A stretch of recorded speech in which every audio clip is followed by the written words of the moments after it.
નમસ્કાર વિદ્યાર્થી મિત્રો, જય સ્વામિનારાયણ. આપણે ધોરણ 11 સાયન્સમાં ચેપ્ટર નંબર 3 ની અંદર ટોપિક છે નિયમિત પ્રવેગી ગતિના સમીકરણો તારવો. અને આ સમીકરણો આપણે આલેખની રીતથી આપણે તારવવાના છે. એટલે પ્રશ્ન કદાચ તમને એવો પણ પૂછાય કે આલેખની રીતથી એ અસળ પ્રવેગી અથવા નિયમિત પ્રવેગી ગતિના સમીકરણો તારવો. અહીંયા આપણે નિયમિત શબ્દ વાપરી શકીએ અથવા એના બદલે અચળ પણ વાપરી શકીએ. એટલે અચળ પ્રવેગી ગતિના સમીકરણો પૂછે તો પણ તમારે આ જ પ્રશ્નનો જવાબ લખવાનો, અને નિયમિત પ્રવેગી ગતિના સમીકરણો તારવો તો પણ તમારે આ જ તારવવાનો હોય. હવે સમીકરણ છે એ સમજતા પહેલા એક નોંધ ખાસ યાદ રાખીએ. જ્યારે આપણને આલેખ વેગ વિરુદ્ધ સમયનો આપેલો હોય, ઓકે, આપણને આલેખ કયો આપ્યો હોય? વેગ વિરુદ્ધ સમયનો જો આલેખ આપ્યો હોય તો આલેખ ઉપરથી આપણે શું મેળવી શકીએ? તો આ આલેખ ઉપરથી આપણને બે વસ્તુ મળે. કઈ કઈ? તો કે પેલું, વેગ વિરુદ્ધ સમય છે એનો આલેખનો ઢાળ શોધો. તો ઢાળ શોધવાથી આપણને એનો જે ઢાળ છે એ શું બતાવે? તો કે પ્રવેગ દર્શાવે. ઓકે, ઢાળ શું બતાવે? પ્રવેગ દર્શાવે. એટલે કે પ્રવેગ જો શોધવો હોય તો વેગ વિરુદ્ધ સમયના આલેખનો ઢાળ શોધાય, અને ઢાળ શોધવા માટેનું સૂત્ર છે tan થીટા.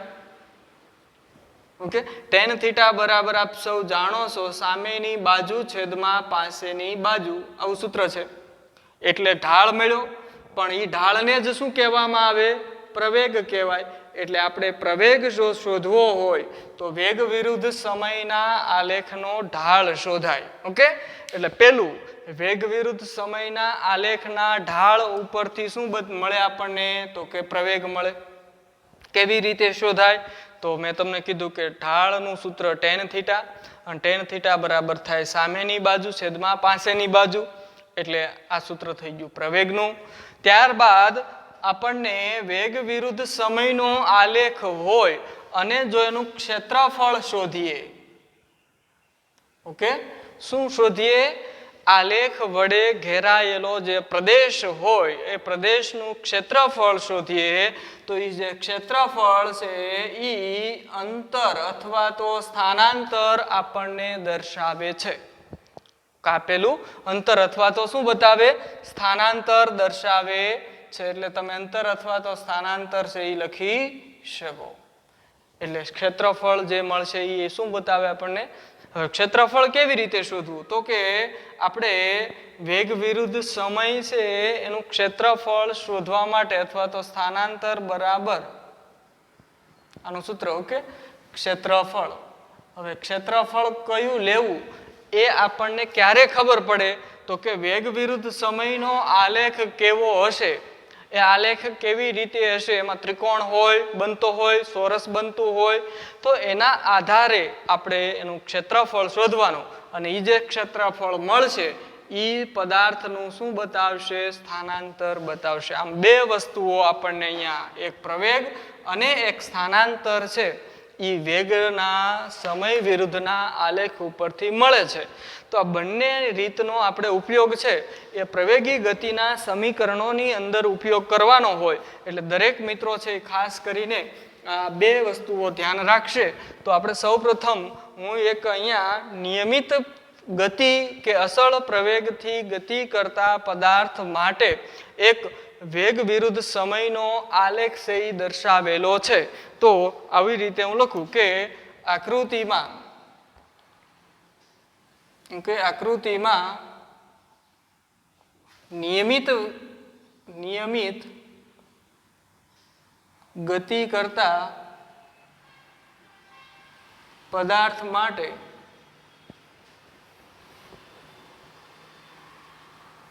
વેગ વિરુદ્ધ સમયનો આલેખ દર્શાવ્યો. ઓકે, તો આ આલેખની અંદર શું છે જોઈએ આપણે સૌપ્રથમ. તો કે પ્રારંભમાં સમયગાળો 0 છે, ત્યારે વાહનનો વેગ છે એ આપણે કઈ અક્ષ ઉપર લીધા મૂલ્યો વેગના, તો કે y અક્ષ ઉપર, અને સમયના મૂલ્યો સેકન્ડમાં લીધા કઈ અક્ષ ઉપર, તો કે x અક્ષ ઉપર લીધા. વેગ છે એ મીટર પ્રતિ સેકન્ડમાં છે અને સમય સેકન્ડમાં છે. ઓકે, તો પ્રારંભમાં વેગ પણ શૂન્ય છે અને સમય પણ શૂન્ય છે. પછી સમય છે એ t જેટલો થાય. ઓકે, ત્યારે એનો વેગ છે એ બદલાઈ જાય. એટલે અહીંયા હું ટૂંકમાં એક કોષ્ટક તમને સમજવા માટે ખાલી લખું છું કે પ્રારંભમાં જ્યારે સમય અહીંયા દર્શાવું છું અને અહીંયા વેગ દર્શાવું છું. ઓકે, કોષ્ટક. તો જ્યારે t બરાબર 0 છે ત્યારે વેગ કેટલો છે, તો કે અહીંયા બિંદુ જરૂર. ઓકે, જ્યારે t 0 ત્યારે વેગ કેટલો છે, તો કે v0 છે. પછી t બરાબર અહીંયા સમયગાળો t બરાબર 0 માંથી બદલાઈને કેટલો થઈ ગયો, તો કે t જેટલો. તો ત્યારે આપણને બિંદુ આ મળે. ત્યારે વેગ કેટલો છે, તો કે v જેટલો છે. તો આપણો આ વેગ છે એ પ્રારંભિક કહેવાય અને આ છે એ અંતિમ વેગ કહેવાય. અને આપણને આવો એક આલેખ મળે છે.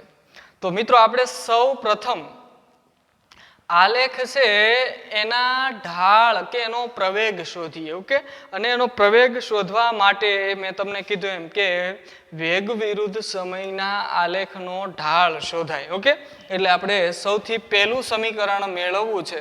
તો હું અહીંયા આલેખ વેગ વિરુદ્ધ સમયના આલેખનો ઢાળ શોધતા. ઓકે, તો ઢાળનું સૂત્ર છે કે ઢાળ બરાબર, ઢાળ કેવી રીતે શોધાય, તો અહીંયા આપણે જોવાનું.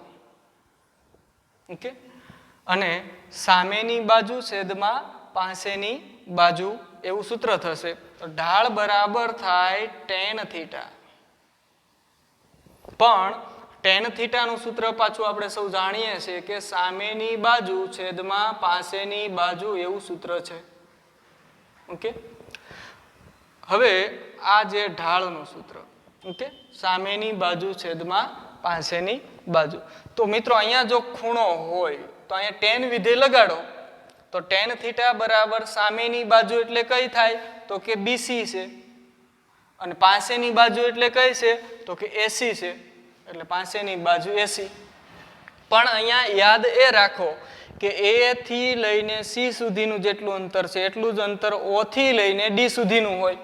ઓકે, એવી જ રીતે A થી લઈને O સુધીનું જેટલું અંતર હોય એટલું જ ક્યાં હોય, તો કે C થી લઈને D સુધીનું. તો આપણે અહીંયા આવી રીતે કે ઢાળ જે મળે છે એમાં આપણે અગાઉ પણ વાત કરી કે જો વેગ વિરુદ્ધ સમયનો આલેખ હોય અને એનો જે ઢાળ મળશે એ શું બતાવશે આપણને, તો કે પ્રવેગ દર્શાવશે. એટલે હું ડાયરેક્ટ પ્રવેગ લઉં. ઢાળ બરાબર શું લઈ લઉં, પ્રવેગ. તો પ્રવેગ બરાબર BC. BC એટલે B થી લઈને C સુધીનું અંતર. B થી લઈને C સુધીનું અંતર જો આપણે શોધવું હોય તો આપ સૌ જાણો છો કે આ જે અંતર કે આ જે લંબાઈ છે એ કેટલી છે, તો કે V જેટલી. ઓકે, આ લંબાઈ છે એ O થી લઈને અહીં સુધીની લંબાઈ કઈ, તો કે V જેટલી. પછી અહીંયાથી લઈને અહીં સુધી આપણે જોઈએ તો આ કેટલી છે, V0 છે. ઓકે, હવે આપણે શોધવાનું છે અહીંથી લઈને અહીં સુધીનું અંતર. એટલે ટૂંકમાં BC શોધવાનું છે આટલું. તો આપણે આ B થી D સુધીનું જે અંતર છે એમાંથી BCD બાદ કરી નાખાય. મારો કહેવાનો મતલબ સમજો. આટલું જે લંબાઈ છે B થી લઈને D સુધીની એમાંથી આટલું બાદ કરી નાખીએ તો આટલું વધે એટલે આપણને BC મળી જાય. તો જુઓ આ કુલ છે V, એમાંથી V0 બાદ કરી નાખીએ તો શું મળી જાય, આટલું મળી ગયું. તો આપણે BC બરાબર લખાય V V0. ઓકે, છેદમાં AC. A થી લઈને C, તો A થી લઈને C સુધીનું અંતર એટલે O થી લઈને D સુધીનું અંતર એટલે કહેવાય T - 0. તો પ્રવેગને સંકેતમાં A વડે દર્શાવાય. ધેરફોર A બરાબર થાય V V0 છેદમાં T. આ T ને બરાબર ને આ બાજુ લઈ લઈએ, આને સમીકરણ 1 કહીએ અત્યારે. T ને આ બાજુ લઈ લઈએ તો એ ટી બરાબર થાય વી માઇનસ V0. એમાંથી V ને કરતા બનાવો તો V બરાબર થાય આ માઇનસ V0 બરાબરની આ બાજુ આવી જાય એટલે થાય V0 વત્તા AT. તો આ જે સમીકરણ નંબર આપણને પહેલું પ્રવેગી ગતિનું મળ્યું. ઓકે, અસળ પ્રવેગી ગતિનું આ પહેલું સમીકરણ V બરાબર V0 વત્તા AT. કેવી રીતે મળ્યું મિત્રો? ફરી વખત સમજી લેજો કે આપણે આ જે આલેખ છે A થી લઈને B સુધીનો એ આલેખ છે એનો ઢાળ શોધવા માટે કાટકોણ ત્રિકોણ ABC બનાવ્યો. આ કાટકોણ ત્રિકોણ જે છે એનો ઢાળ શોધવા માટે આપણે tan થીટા સૂત્ર વાપર્યું. tan થીટા એટલે આ થાય સામેની બાજુ થાય અને આ થાય પાસેની બાજુ. તો સામેની બાજુ છેદમાં પાસેની બાજુ સૂત્ર વાપર્યું અને આપણે ઢાળ શોધ્યો. તો એ ઢાળને શું કહેવામાં આવે? પ્રવેગ કહેવામાં આવે. એટલે મેં અહીંયા પ્રવેગ લઈ લીધો. પ્રવેગને સંકેતમાં એ વડે લેવાય અને કિંમતો અહીંયા V માઇનસ V0 છેદમાં T મૂકી એમાંથી T ને બરાબર ને આ સાઈડ લઈ લીધું તથા V0 માઇનસ એને બરાબર ને આ બાજુ લઈ લે એટલે થઈ જાય V0 વત્તા AT બરાબર V.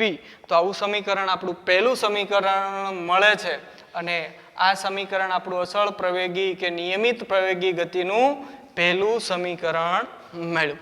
ઓકે, ત્યારબાદ સમીકરણ નંબર 2 બીજું આપણે મેળવ્યું. કુલ 3 સમીકરણો આની અંદર આવે છે, એમાં બીજું સમીકરણ આપણે મેળવીએ. તો હવે મિત્રો આપણે સ્થાનાંતર અંતરનું એક સૂત્ર છે કે અહીંયા એક તમને આજે A થી લઈને B સુધીનો જે આલેખ છે એ આલેખ છે એ કંઈક આવો છે. ઓકે, એને તમે x અક્ષ ઉપર સુવડાવી દો એટલે આટલો ભાગ છે એ ટોટલ ઘેરાય છે. જુઓ તમે. ઓકે, આ હું બ્લુ લાઈનથી અહીંયા એના થોડાક બીજા ભાગ પણ દર્શાવું છું. જોઈ શકો છો આ રેડ ભાગ અને બ્લુ ભાગ એટલે કે અહીંયા બે ભાગ બન્યા. એક પેલો છે એ ત્રિકોણ છે અને બીજો છે એ ચોરસ છે. ઓકે, ત્રિકોણ એટલે કયો? ABC, આ એક ત્રિકોણ અને એક ચોરસ એટલે OACD. આ બે ભાગ બન્યા. ઓકે, આ કોના વડે? તો કે A થી લઈને B સુધીની આ જે રેખા છે એને તમે x અક્ષ ઉપર સુવડાવો એટલે શું મળ્યું? આ રેખા વડે ઘેરાયેલો પ્રદેશ. ઓકે, તો આપણે જોઈએ કે બીજું સમીકરણ મેળવવા માટે.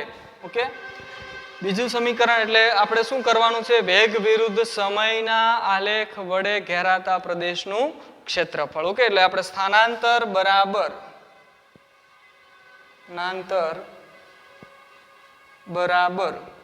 ઓકે, આપણું જે સમીકરણ 2 છે એ સ્થાનાંતરનું છે. એટલે સ્થાનાંતર જો આપણે મેળવવું હોય તો સ્થાનાંતર મેળવવા માટે સ્થાનાંતર બરાબર ઓકે સ્થાનાંતર બરાબર રેખા AB વડે x અક્ષ સાથે ઘેરાયેલા પ્રદેશનું ક્ષેત્રફળ. ફરી વખત સમજી લેજો. સ્થાનાંતર જો આપણે વેગ વિરુદ્ધ સમયનો આલેખ હોય અને એનું ક્ષેત્રફળ શોધીએ તો એ આપણને સ્થાનાંતર બતાવે. એટલે મેં સ્થાનાંતર બરાબર રેખા AB વડે x અક્ષ એટલે કઈ? તો કે આવડ્યા એની સાથે ઘેરાયેલો પ્રદેશ એટલે આ ભાગ 1 અને ભાગ 2 એ આખો શું કહેવાય? તો કે રેખા AB વડે x અક્ષ સાથે ઘેરાયેલો પ્રદેશ છે. અને આ પ્રદેશનું જે ક્ષેત્રફળ છે એ ક્ષેત્રફળ કેટલું થશે? તો આપણે જોઈએ કે સ્થાનાંતર બરાબર રેખા AB વડે ઘેરાયેલો x અક્ષ સાથેનો પ્રદેશ એટલે આ બધો છે. એમાં બે ભાગ પડે છે. એક ત્રિકોણ બને છે અને એક બને છે ચોરસ. તો આપણે સૌથી પહેલા જોઈએ ચોરસ OACD નું ક્ષેત્રફળ. ઓકે, વત્તા બીજું શું છે? તો કે એક ત્રિકોણ છે. ઓકે, એટલે વત્તા ત્રિકોણ ABC નું ક્ષેત્રફળ. બંનેના ક્ષેત્રફળોનો સરવાળો કરી નાખીએ તો એ જે સરવાળો છે એ રેખા AB વડે x અક્ષ સાથે ઘેરાયેલો પ્રદેશ કહેવાય. મિત્રો હવે આપણે જોઈએ કે સ્થાનાંતર બરાબર, જેને આપણે સંકેતમાં x વડે પણ દર્શાવીશું. OACD, OACD એટલે આ ભાગ થાય. OACD એટલે આ ચોરસ છે. ઓકે, આ ચોરસ OACD છે. એમાં આપ જોઈ શકો O થી A અથવા C થી D લંબાઈ સરખી હોય. જે કેટલી છે તો કે આ જે લંબાઈ છે અહીંયા આપણે દર્શાવી છે કેટલી છે V0 છે, અને આ છે એ કેટલી છે તો કે T જેટલી છે. તો આપણને લંબાઈ મળી ગઈ, પહોળાઈ મળી ગઈ, એટલે એનું ક્ષેત્રફળ શું થાય ચોરસનું તો કે લંબાઈ ગુણ્યા પહોળાઈ, એટલે લંબાઈ એટલે V0 અને પહોળાઈ એટલે T. રેડી? એટલે આપણું ચોરસનું ક્ષેત્રફળ કેટલું થાય V0 T. ત્યારબાદ આવે વત્તાનું ચિહ્ન. પછી ત્રિકોણ ABC નું ક્ષેત્રફળ. હવે મિત્રો યાદ રાખો ત્રિકોણનું ક્ષેત્રફળ સૂત્ર છે 1/2 પાયો ગુણ્યા વેધ. આવું સૂત્ર છે. ઓકે, 1/2 પાયો ગુણ્યા વેધ. માની લો કે આવો એક ત્રિકોણ છે.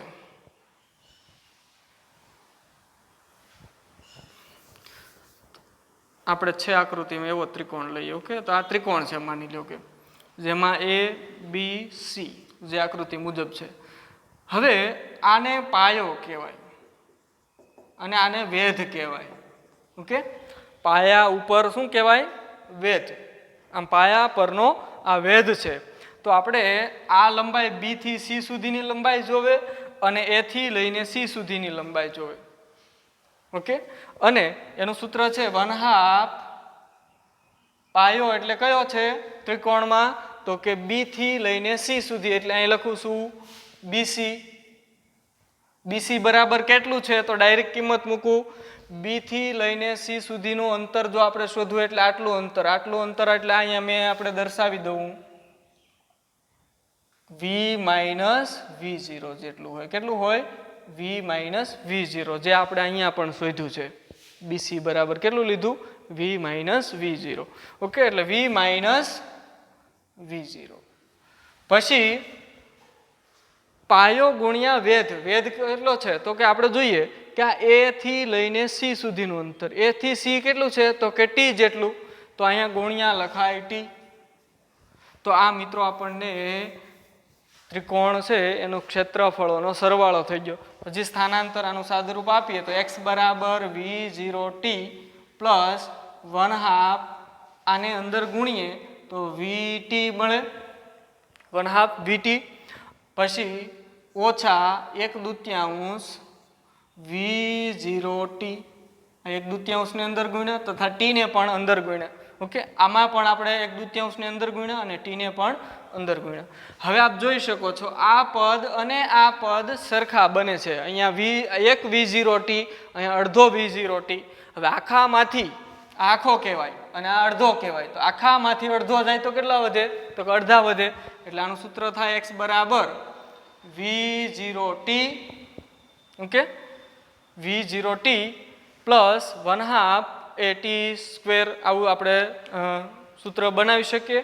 એટલે અહીંયા જો સાદુરૂપ આપણે આપીએ ઓકે તો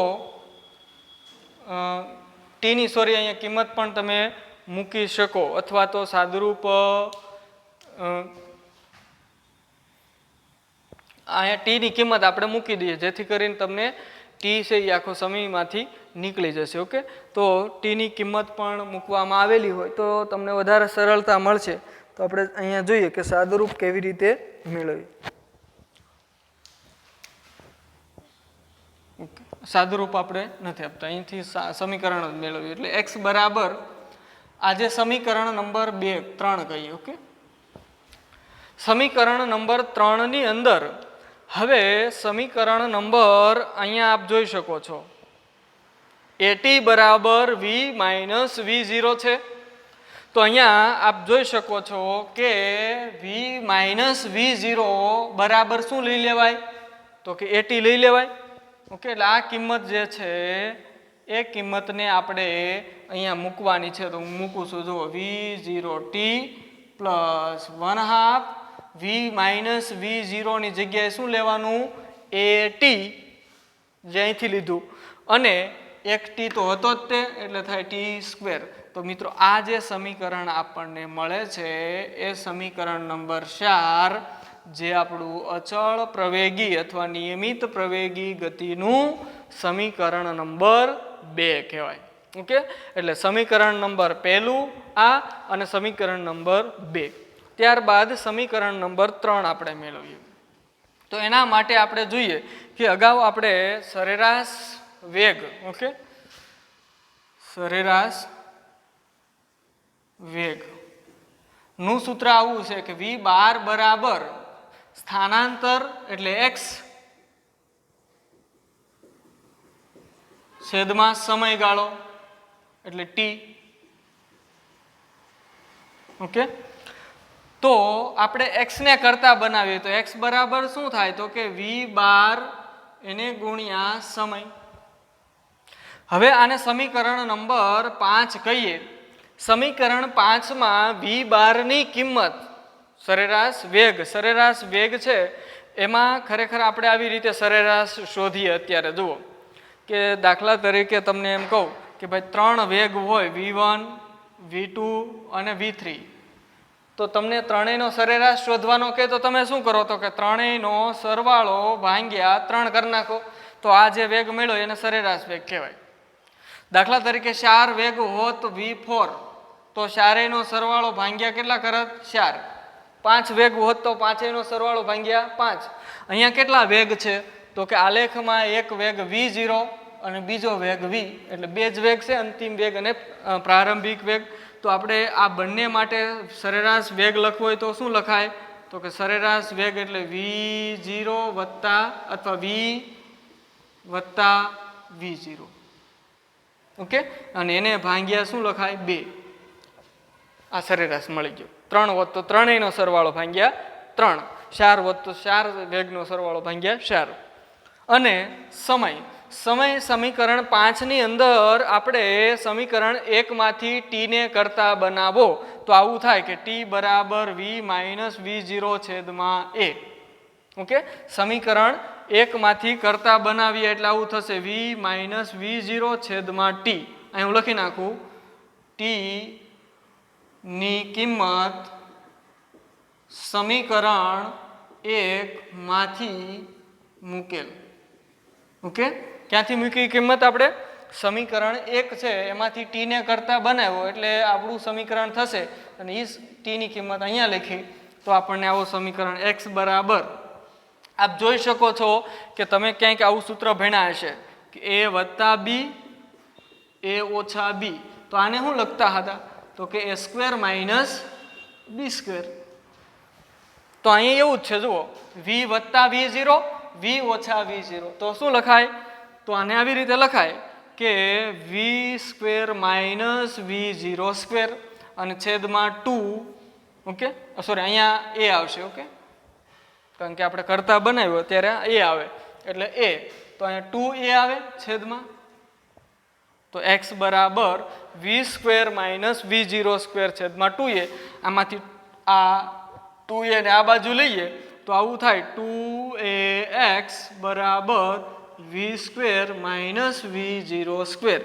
તો આ જે સમીકરણ આપણને મળ્યું એ સમીકરણ નંબર જે 6 છે એ આપણું ત્રીજું સમીકરણ સરળ કે અસળ પ્રવેગી ગતિ માટેનું મળ્યું. ફરી વખત 3 સમીકરણો આપણા છે. એમાં પહેલું સમીકરણ છે કોના ઉપરથી મળ્યું તો કે આલેખનો ઢાળ શોધવાનો. ઢાળ શોધવાથી આપણને પહેલું સમીકરણ કયું મળ્યું તો કે v બરાબર v0 વત્તા 80. બીજું સમીકરણ તો કે સ્થાનાંતર વાળું અને એ કોનામાં કેવી રીતે તો કે ક્ષેત્રફળ ઉપરથી આપણને આ રીતે મળ્યું. ઓકે, ખાસ અહીંયા કિંમતો મૂકવામાં ધ્યાન રાખજો. અને ત્યારબાદ સરેરાશ વેગનું સૂત્ર આપણે વાપરીને અહીંયા ત્રીજું સમીકરણ 2ax બરાબર v² માઇનસ v0². આમ આપણને કુલ 3 પ્રવેગી ગતિના સમીકરણો મળ્યા. આ ત્રણેય સમીકરણોમાં પહેલું સમીકરણ v બરાબર v0 વત્તા at, બીજું સમીકરણ x બરાબર v0t પ્લસ 1/2 at², અને ત્રીજું સમીકરણ 2ax બરાબર v² માઇનસ v0². આ ત્રણેય જે સમીકરણો છે એને આપણે અસળ પ્રવેગી ગતિના સમીકરણો કહેવામાં આવે. અને આ સમીકરણો આપણે આલેખ ઉપરથી મેળવ્યા, એટલે આને આલેખની રીતથી આપણે સમીકરણો મેળવા એવું કહેવામાં આવે. ખૂબ અગત્યનો આ પ્રશ્ન હોય. દરેક વિદ્યાર્થીઓએ વ્યવસ્થિત રીતે આ પ્રશ્નને સમજી અને તૈયાર કરવાનો છે. ઓકે, નમસ્કાર.